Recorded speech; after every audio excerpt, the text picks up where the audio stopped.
and welcome to Friday webinar. I'm happy to see all of you here. Tonight we have our past district director in Romania, Adrian Salasan, who's personally one of my friends with the most experience in Toastmasters. Let's wish him to a warm welcome. Adi? Hello, good to see everyone.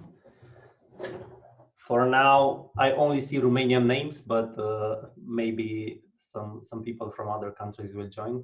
And since it's a district organized event, I will continue in English as well. This will be a slightly informal discussion or webinar, in the sense that I'm more interested in providing a short story, let's say, about my experience in organizing a district event, and then I'm here to discuss or answer questions from anyone who's interested in details. Firstly, I will share a short teaser movie from the district conference last year, the one I was responsible for organizing. I'm not sure if some or all of you were there, probably some. I see at least one name who I don't remember seeing in May of last year. So let me share my video.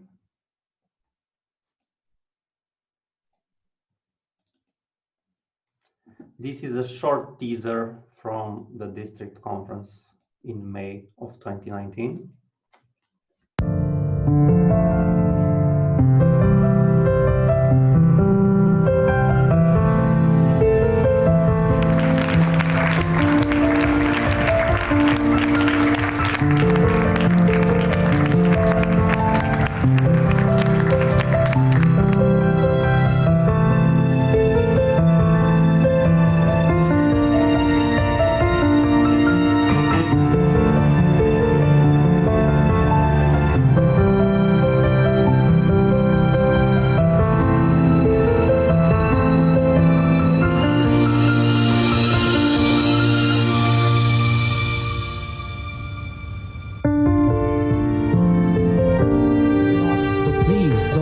Dry your eyes, never let up. Forgive, but don't forget. Girls, keep your head up.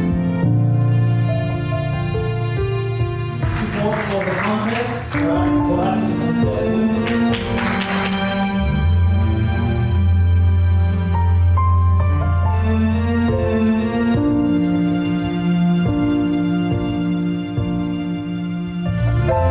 You see, I'm almost there. Yeah.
Cool. Hopefully everyone saw, and also everyone was able to hear the sound.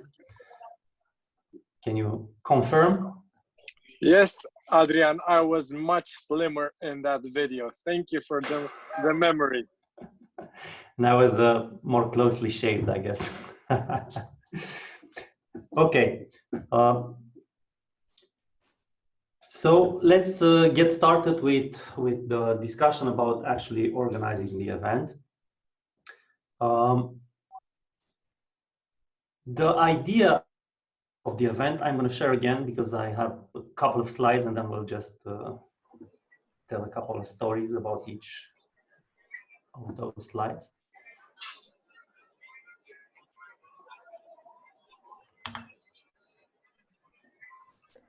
Can you mute everybody, please, Adi? Hi.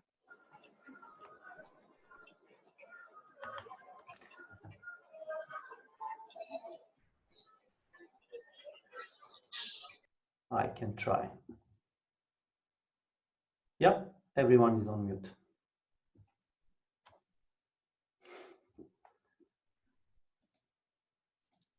So the whole idea behind the district conference in May was to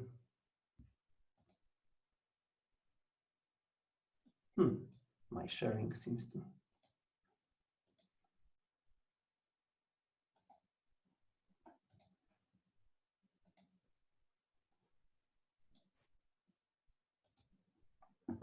okay, so can you see the nice Toastmasters International banner in full screen? Good. The event that we are going to speak about was taking place during the weekend of 10th to 12th of May 2019, and it was organized in Cluj in Romania. The whole idea behind this event came from a conversation which took place maybe 1.5 years before the organization, actually, and some of the people, one of the persons who's in this webinar has a part of the merit from for this idea, and the idea was to the subject of the conference was from story to history, and the point of that subject, the point of that tagline, let's say, was the fact that each person, each participant would have the opportunity to write articles, blog posts, or some sort of story which would let other Toastmasters members understand more about that person and their experience within Toastmasters. The event happened in Cluj at a nice hotel here.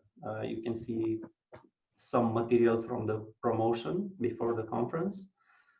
And like I said, the communication was around this from story to history idea. So what we intended to do was provide an opportunity for regular members or regular participants to tell us something personal about their experience within Toastmasters. Now, this already happens by default when we are talking about speech contest participants, because usually people speak from their own experience. But the idea behind this was for everyone involved to have this opportunity. Now, we partially succeeded in this from my perspective. Okay, so the first step was to join, and then the second step was to send some materials, either an article or a recorded video, to our PR person, and that was going to be used from the marketing perspective, but also kept as a recorded booklet, let's say, with articles from everyone or links to the videos. Now, people got somewhat involved, not enough. Potentially, probably, most likely, part of that was our own fault, because communications mishaps. But also, yeah, I guess part was people being shy.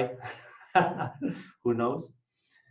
So the upload of text and video, only very few people did it, and then that caused us to sort of, I don't know, drop the idea midway, I guess. It was never fully completed and delivered as we intended in the first place. But this was the idea. Some of you, I'm seeing other people joining, some of you participated, maybe, so I'm curious with regards to your experiences, but we'll get to a Q&A soon enough to talk about them.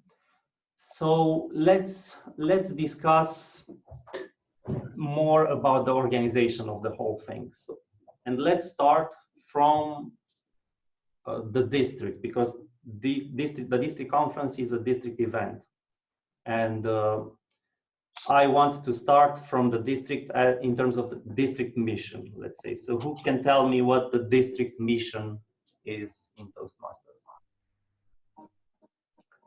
Just unmute yourself and speak loud and clear.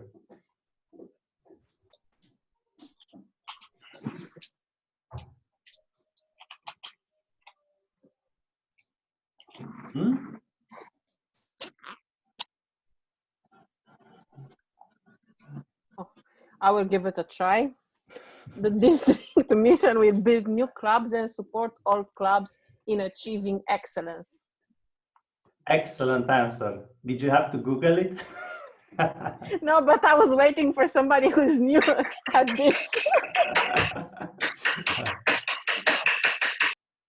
Okay, so it is true. This is the district mission. I copy pasted it from the Toastmasters website, obviously. But the district mission is one thing, and this is achieved obviously through the work of district officers, club officers, and last but not least, every member in every club. However, one of the ways of achieving this mission is having a good quality, well-organized district conference, let's say. So what is the district conference mission, let's say? The main point of the district conference is to have a venue, to have an opportunity for the district council meeting, which means conducting district business through the club representatives. The president and the VPE are able to participate and to vote and participate in decision making. Most importantly, in the decision making related to who's going to lead the district in the coming season, in the coming year. So at that district council meeting, as most of you probably know, some elections for the officers of the district in the coming year also need to happen. And there is a bunch of work that needs to be done before this district conference in order for this DCM and the elections to go smoothly. More specifically, you cannot make decisions from a Toastmasters district perspective unless you have quorum for making those decisions. So unless a representative number of club officers is present to basically vote and make those decisions official. So a lot of work needs to go on from usually the administration manager of the district together with the organizing team for the conference in order to make sure that officers from as many clubs as possible join the district conference, firstly. And then secondly, for those who cannot join the district conference, there is a chance to give a proxy, to basically delegate someone from their own club, give them the power of voting in their stead and helping the district to make decisions with regards to who's going to lead them. The second part of the mission, let's say, the second important part in terms of what needs to happen at the district conference is obviously, like at any conference, any level of conference, the speech contests. In the case of the spring conference, these are the prepared international speeches and also the evaluation contests. As you know, in our district, we had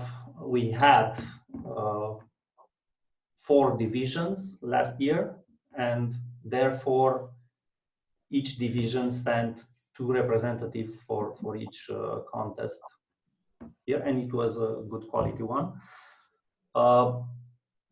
As always, speech contests, many of you know because you participated in organization of club contests maybe, or area, division, and so on contests, need a whole lot of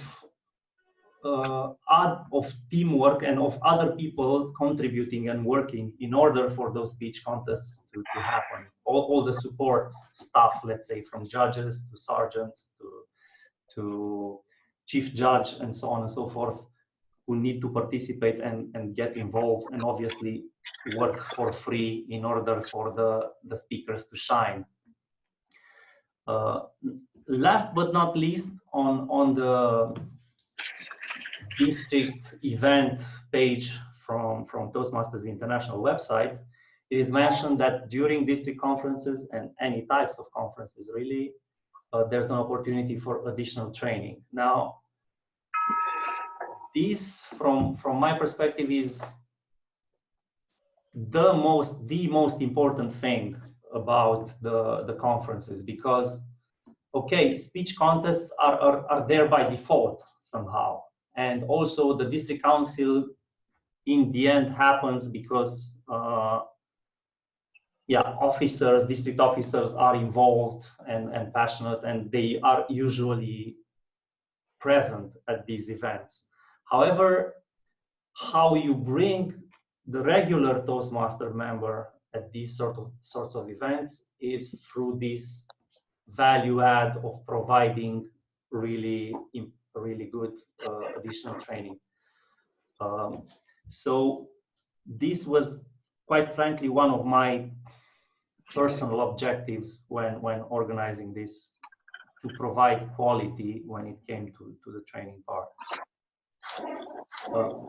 I see some new people joining, so I don't know. The rules are that you can interrupt me anytime you want with questions or observations or stories about your own experience.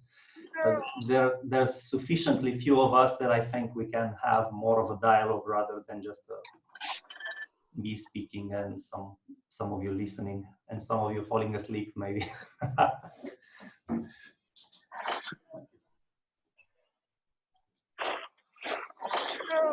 Nobody's falling asleep.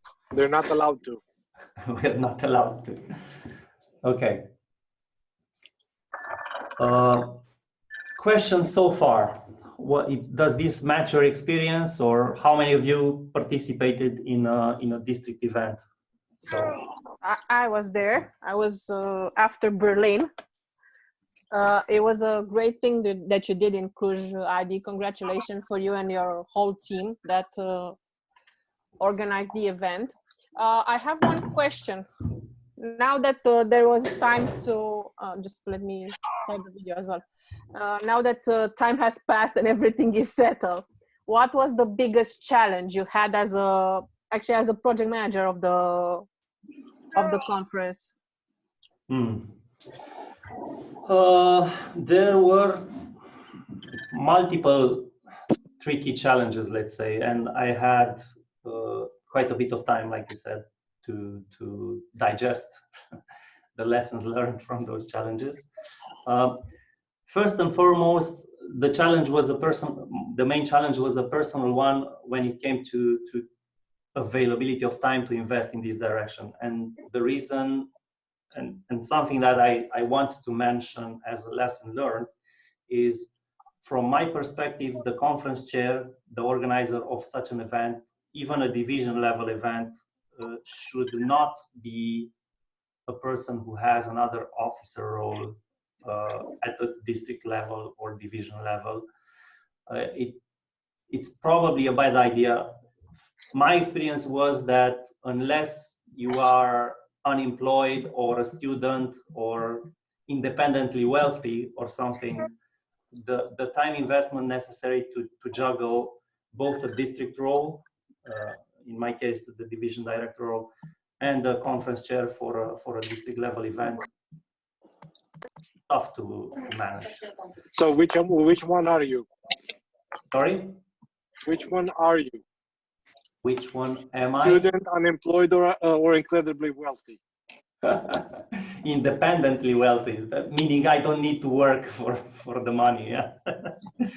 I'm neither of those, which is why I said that it was a bad idea to do those two things simultaneously, and some things got dropped on the floor because of this. So I was, during the organizing effort, let's say, in a situation of not being happy with what I am doing in both roles, let's say, because I had plenty of ideas and opportunities for doing a better job as a division director, but then much of my time was consumed in the district conference and vice versa. So those two efforts, let's say, stole time or resources and attention from me and from each other. So this is one lesson learned, let's say. The second is that some things really need to be addressed well in advance of when the event needs to take place. And the two things that come to mind are, well, there are three things really that come to mind. Two of which we managed to do in the end, and one of which really got dropped and never happened. So the three things that really need to happen well in advance are the venue being established really early, and preferably in agreement with the other districts in the area. In our case, for example, District 108 had a district conference in the same weekend as we did, which minimized both our chances of getting keynote speakers and also minimized our chances of and abilities of drawing members from the other district, at least members who were fairly close by geographically and able to attend the other district conference, let's say. That's one thing. Venue and clear date well in advance, and preferably in sync with the other districts in the area. Then booking a keynote speaker, and this is connected to the first one, in the sense that, for example, last year, if we would have managed to have the venues booked for consecutive weekends rather than for the same weekend, we would have managed to have the same World Championship level keynote speaker join both our conferences. Given the fact that we were not able to secure venues for consecutive weekends, we had to find alternative solutions, let's say.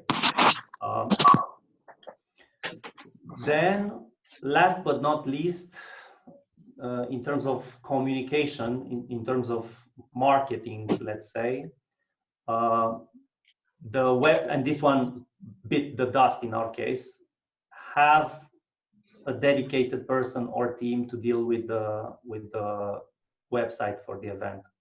we never got the chance to actually put that thing online and have it deliver information value to participants. We had to do the communication via email, Facebook, and so on and so forth, which is good enough for a division level event, but not really for a district event. So these are, I guess, the 3 main lessons. Hopefully they answer your questions, Anna. Yes, they did. Thank you, Adi, very much. Yeah.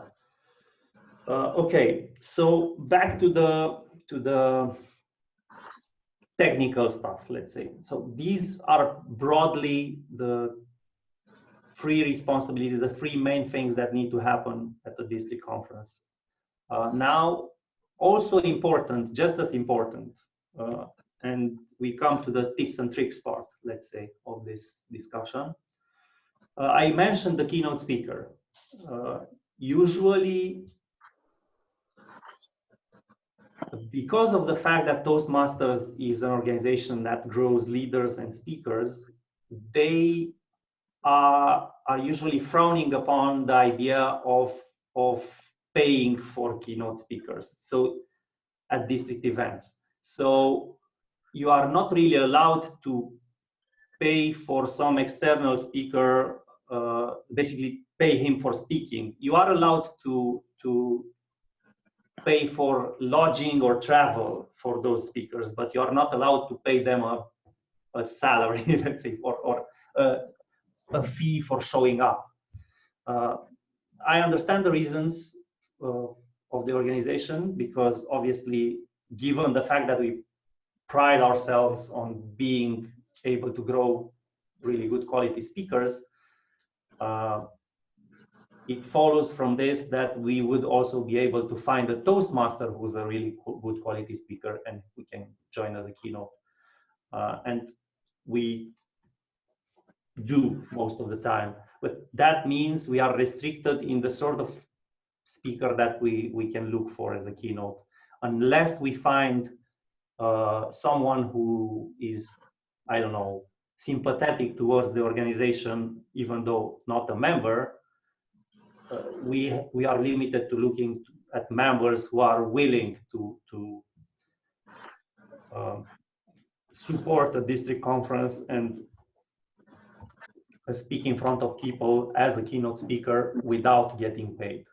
So that's a limitation that needs to be taken into consideration.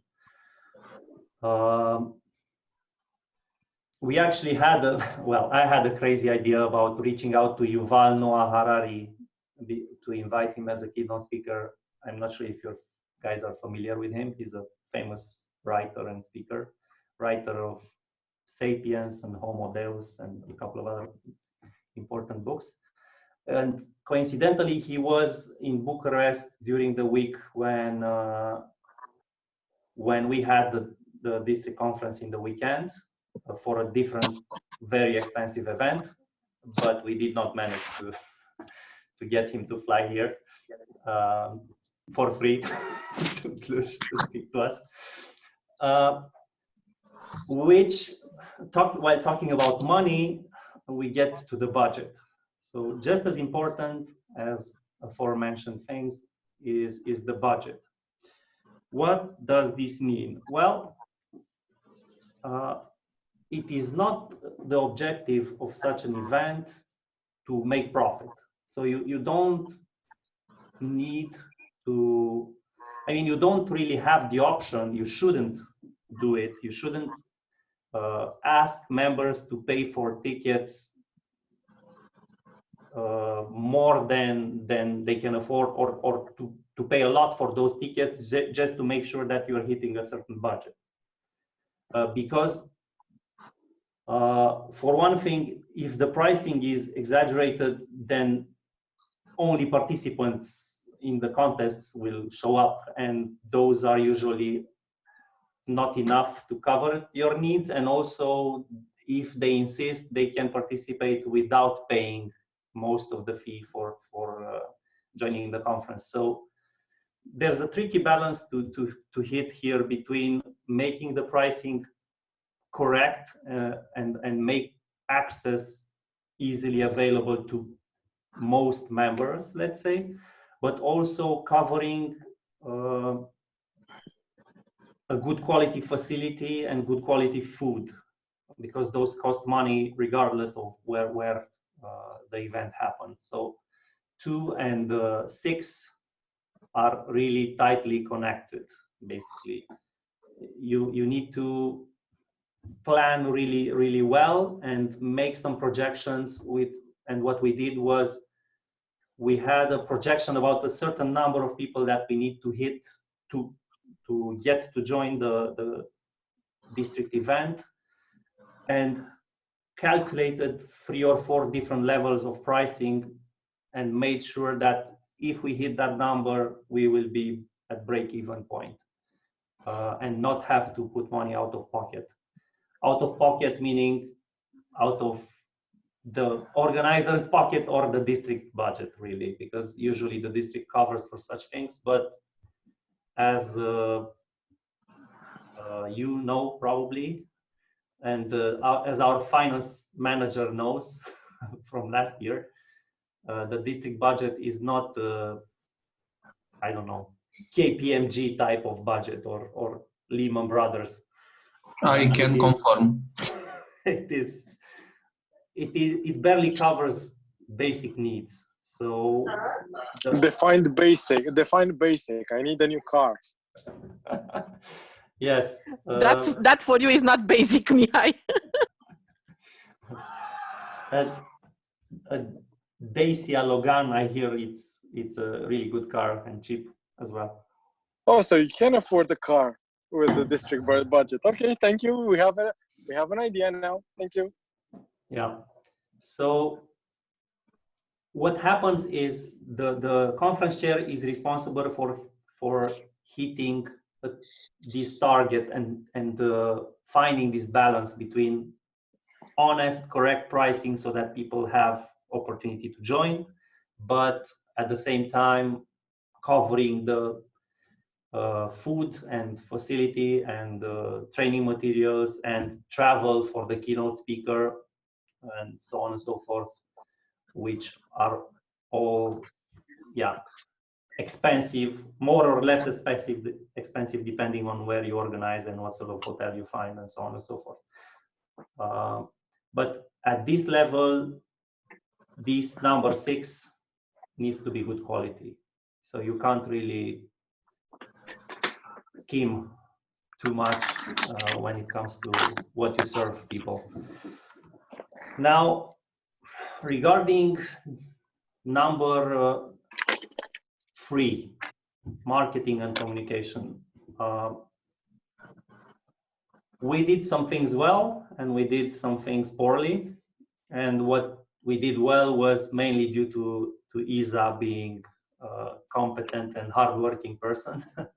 The current administration manager for the district was responsible for PR of the event. Unfortunately, we, as the conference chair and the rest of the team, failed her in providing her enough instruments to promote the event. Mainly, I'm referring here to the lack of a proper website to promote. So here, get someone who does this professionally or semi-professionally. Otherwise, it's going to be tricky, because communicating on social media or via the internet in general is one thing, but then there's also all the marketing material that needs to be, well, maybe that's not really marketing, it's admin stuff, all the printing, all the materials that need to be present at the actual event for people to have around their necks, you know, schedules of the conference, who's speaking where and when everything will happen, and so on and so forth. Also, nice diplomas, nice prizes for winners, and so on and so forth. So this is a particularly important one, and it should have a dedicated team, even if at least person. But for sure, it would be better if it were a team.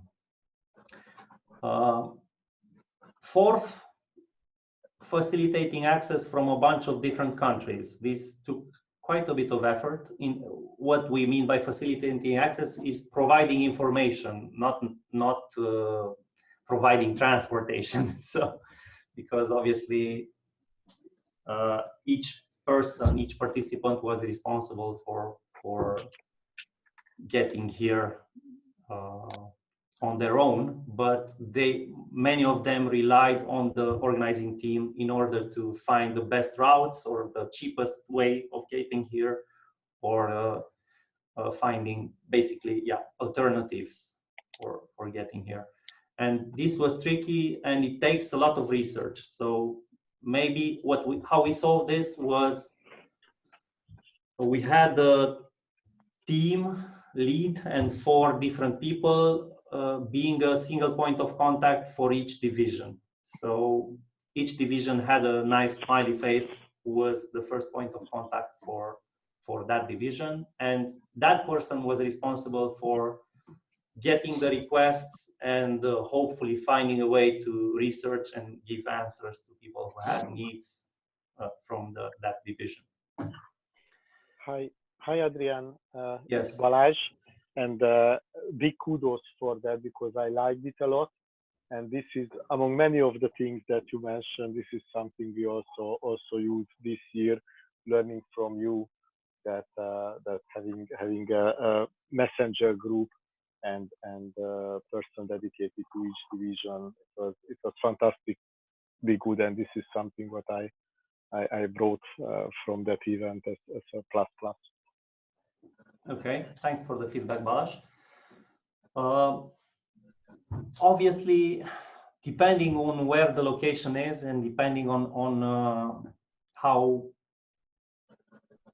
easy, let's say, transportation is between the organizing country and whatever other country from the district, this was more or difficult or easier. For example, Ukraine had quite a tough travel to get here to Cluj, for example. There were no direct ways of getting here, and train was taking a ton of time, and still many of them managed to get here. But sometimes this is more a question of where exactly the city that organizes this event is placed, and less in the control of the organizing team, right? But yeah, information is in the control of the organizing team.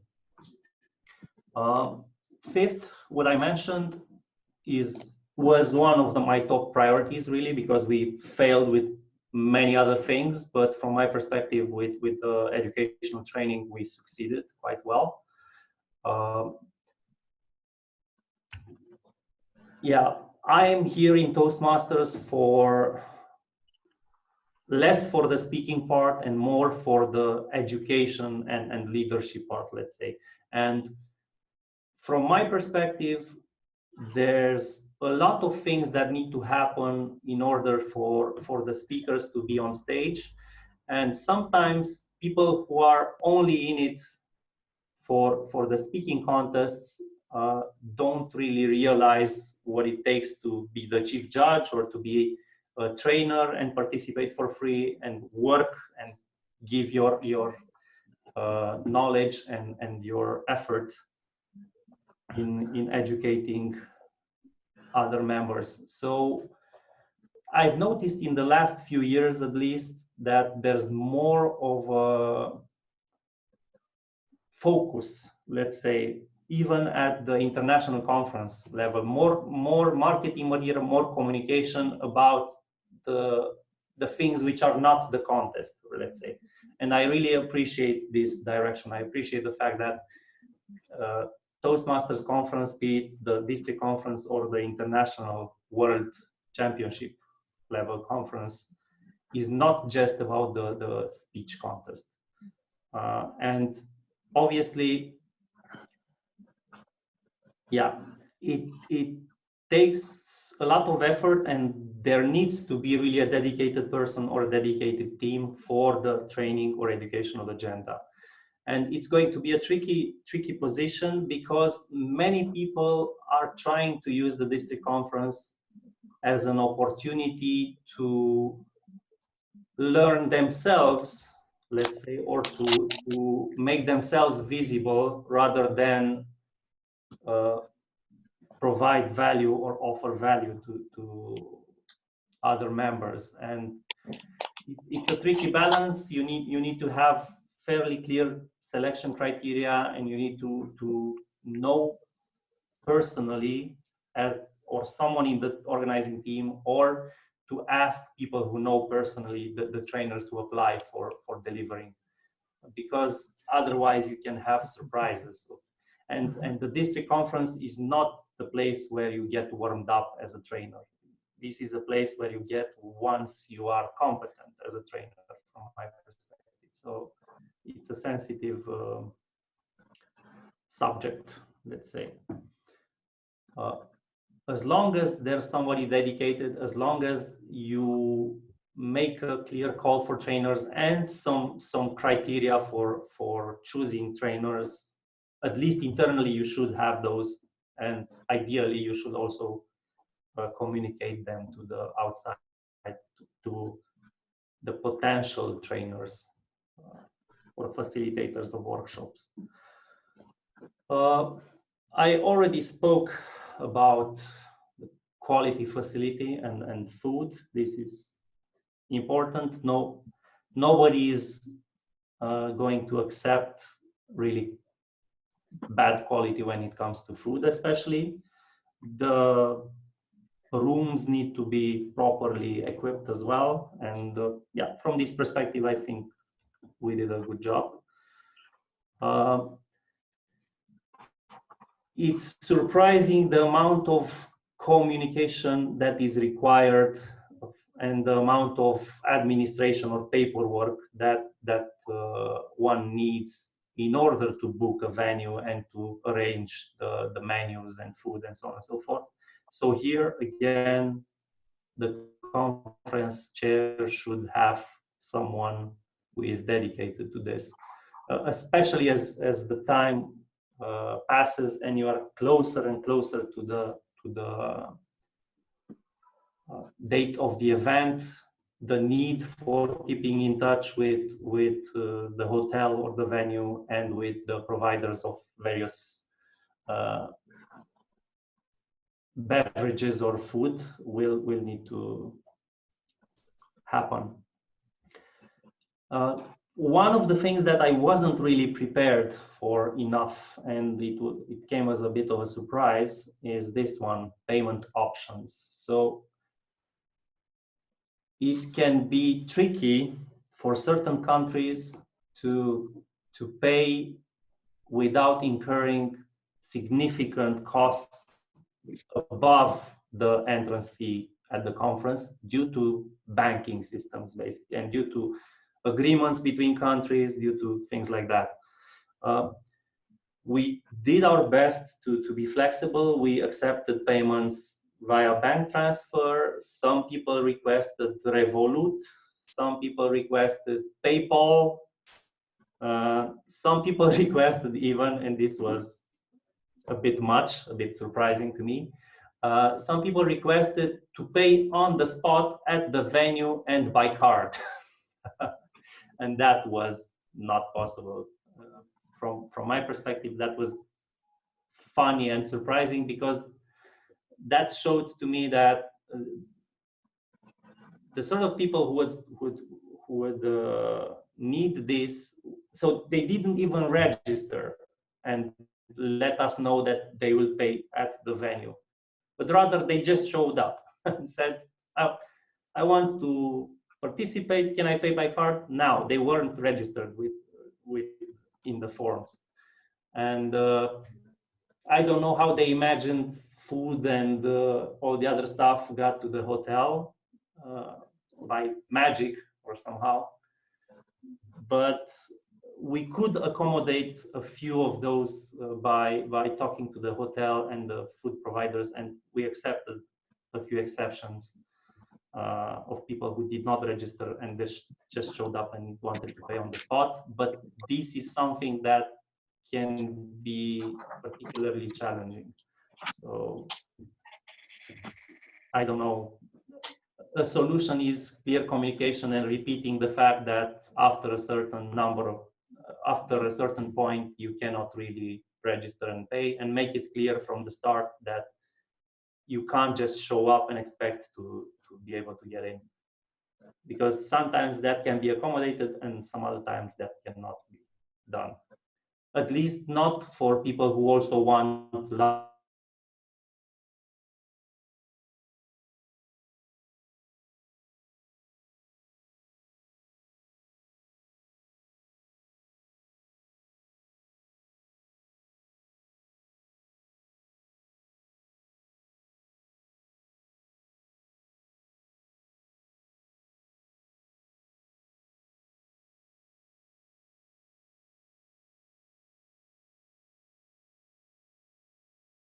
district champions would go straight to the World Championships after the contest. In 2019, after the split of many districts in the world and basically multiplying the number of districts in the world, it was no longer feasible to have all champions from all districts go straight to the semifinals in the World Championships because of the sheer number of districts in the world. It would have been necessary to also have quarterfinals in order to manage the number of districts, and they didn't want to. I mean, I don't know, the board of directors or whoever made the decision was made to not go to quarterfinals, but rather add an additional step, which is judging winners from regions based on the video recording of their district level speech. And this added the complexity of needing good quality filming of the contests, basically professional people. Well, it was not a requirement to pay someone and have someone film professionally, but if you did it with your iPhone and you didn't pay anything for it, there was a risk of you as a district disadvantaging your own candidate, your own district level winner for going forward at the World Championship. So the decision was made during the district team to hire some people for the videography and for the photography, especially due to this requirement of having people judge our champion based on their video.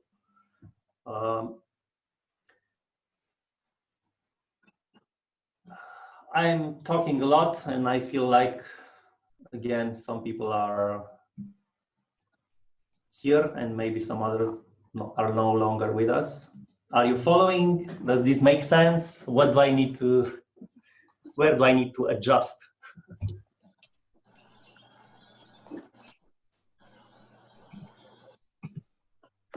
I saw this from Anna. We followed you. We followed you. Thank you, Adrian. Okay. Hi, then, can I have a question? yes.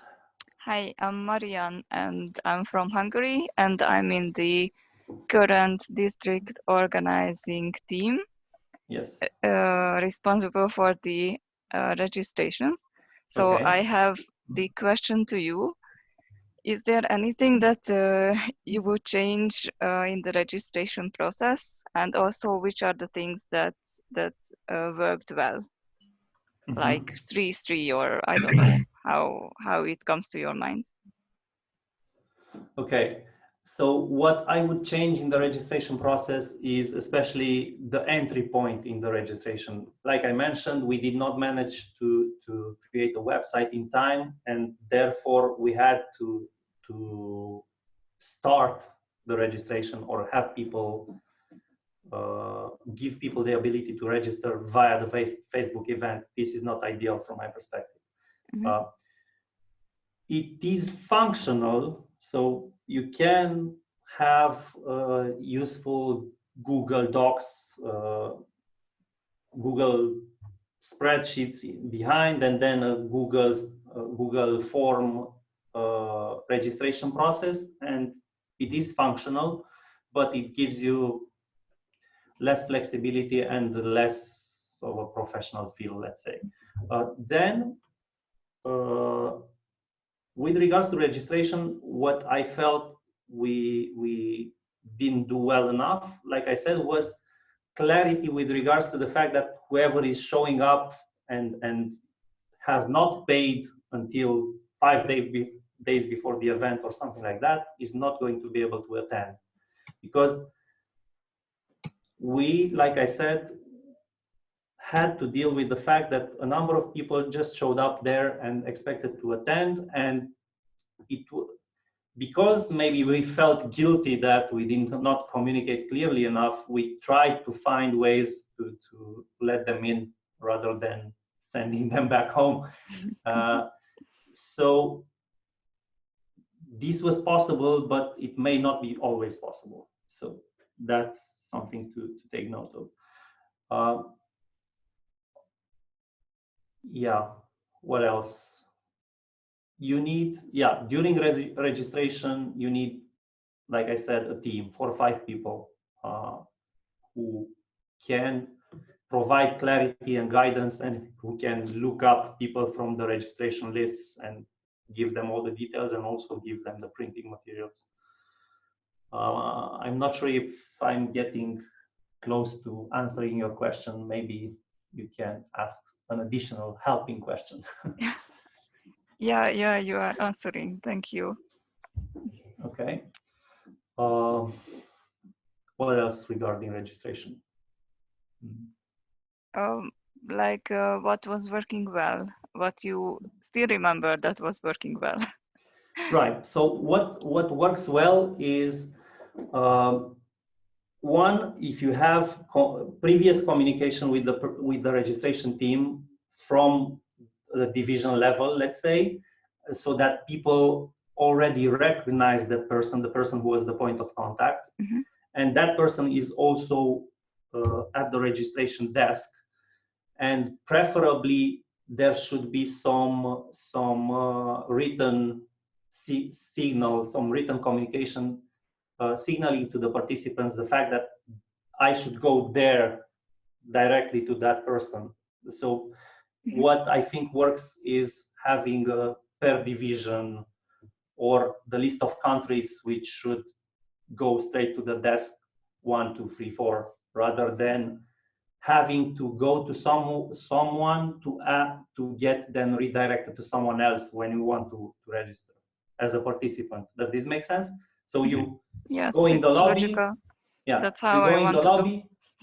You need to know to go straight to where you can register directly, rather than take an extra step and ask the question, where do I need to go? So ways of finding ways of communicating to the attendants that this is the desk you need to go to.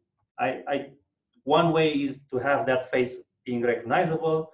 Another is having written posts or written communication that states country XYZ or division XYZ should go there. That sort of thing comes to mind, but you can get creative. Okay. And just one thing what I wanted to ask is that regarding the arriving of the people, was it really so you said that there were 1 people or 1 person per division communicating, and really were their capacity used? Because this is what at the moment we still have 2 months or so almost to the conference, but at the moment I'm, let's say, afraid or concerned that I cannot use all the people's capacity in my small team. So they were needed in the end with the communication or with this help of traveling. Yes. So in the end, people leave some details fairly last minute, from my experience. But then people get bombarded with questions, and then and then the people asking the question expect an really quick turnaround or a quick solution to that question. So yeah, they will get work. Don't worry. Okay, thanks. Okay, so third category that I wanted to approach was the venue. Basically, like I said, hotel, good facilities. You need, from an administrative perspective, some sort of resource room separate from the conference rooms where the events take place. A place for having materials, a place for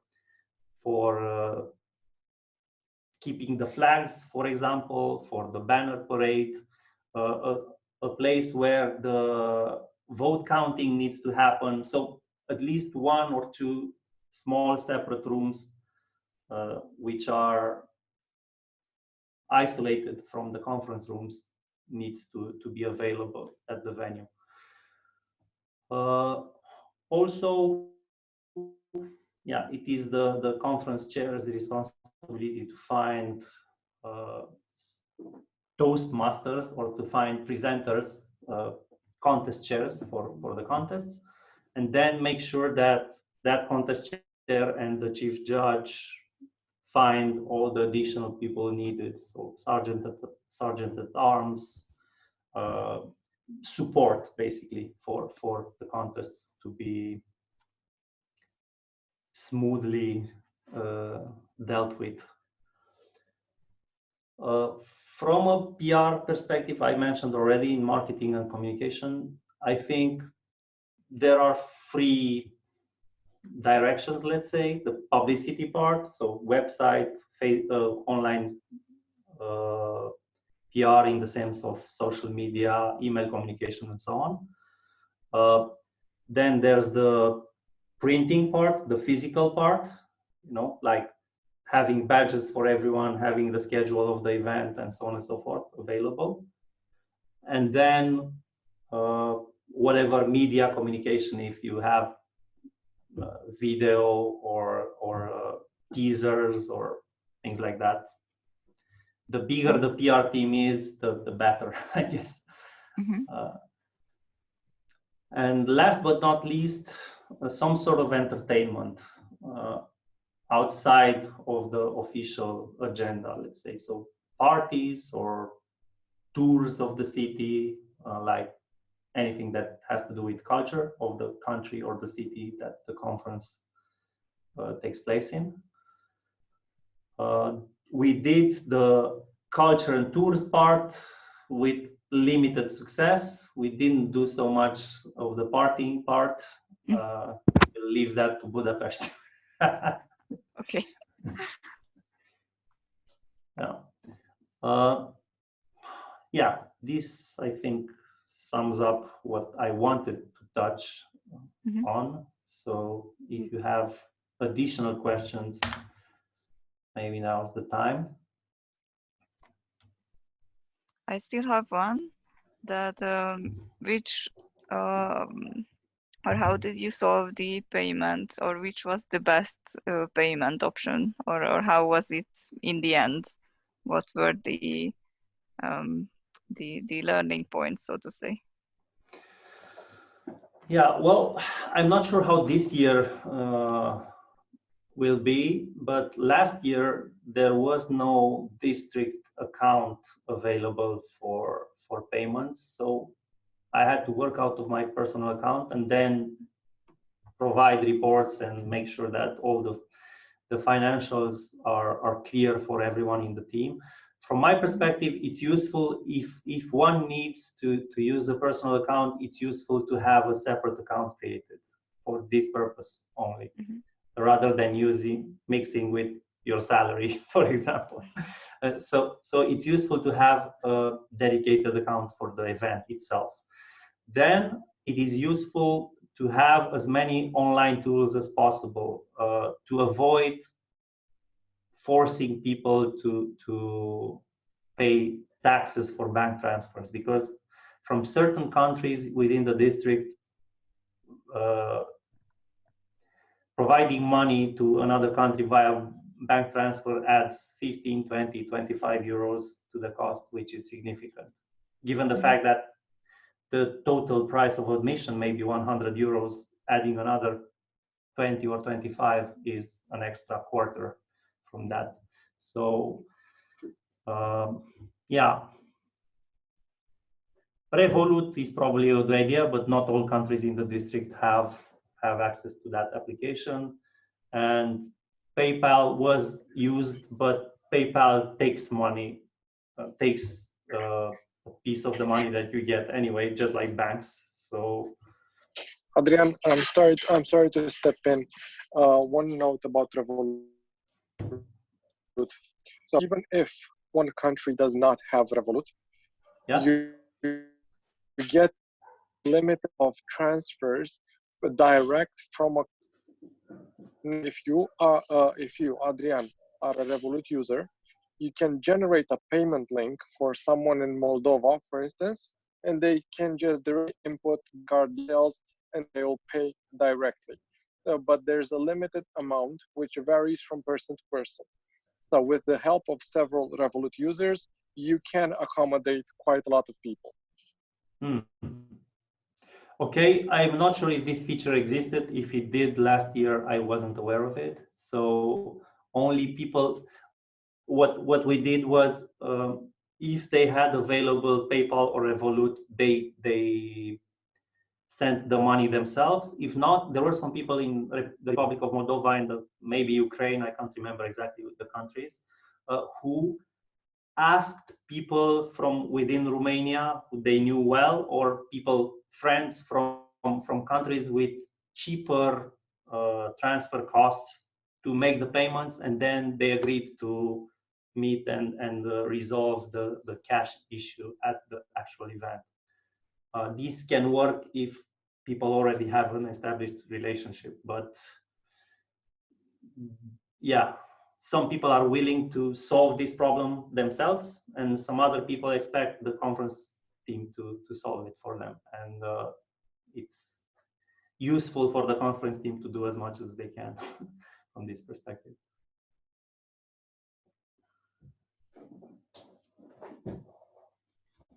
So Mihai, Okay, ask Mihai Adrian. about payment options regarding Revolut, at least. He seems like an expert.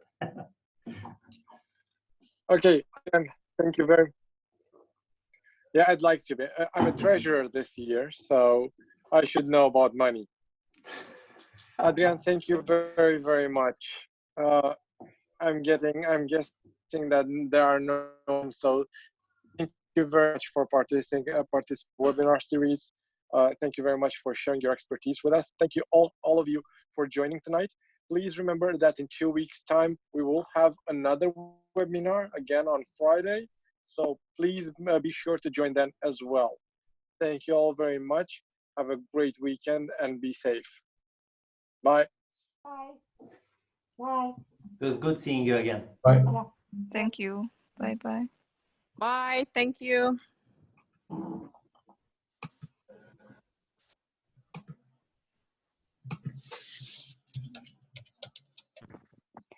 Thank you.